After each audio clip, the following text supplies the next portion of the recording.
Stage మీద పొంటెల కమానం స్పీచ్లు దంచితే బోర్ కొట్టి వెళ్ళిపోతారు. ఇక చాలా ఆపమని చప్పట్లు కొడుతుంటారు. పంచ్ డైలాగులు వేలిస్తే జర్సేపు ఇనుకుంటారు. అటు ఇంకా ఏం చెప్పిండు ఎవరికి గుర్తుండది. అందుకే సర్కార్ను ప్రశ్నించాలన్నా ఆఫీసర్లను నిలదీయాలన్నా ఎరైటీ నిరసనలు చేస్తుంటారు కొందరు.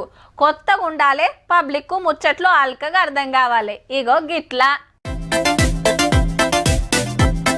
మెడల పుర్రెల దండ, చేతుల దండం, ఇంకో చేతుల కాగితాలు పట్టుకున్నాడు.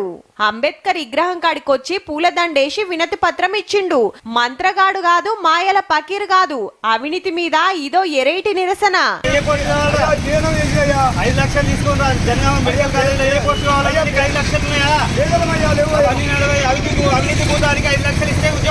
గదన్నట్టు జనగం మెడికల్ కాలేజీల పైసలకు జాబులు అమ్ముకున్నారని అవినీతి భూతం వేషం గట్టి ఎరైటి నిరసన చేసిండన్న.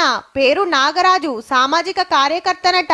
ఒకళ్ళ నియంగానే లంచం అడిగితే సీదా ఏసీబీకి ఫోన్ కొట్టి పట్టించేదానికి గీ ఏషాలెందుకన్నా.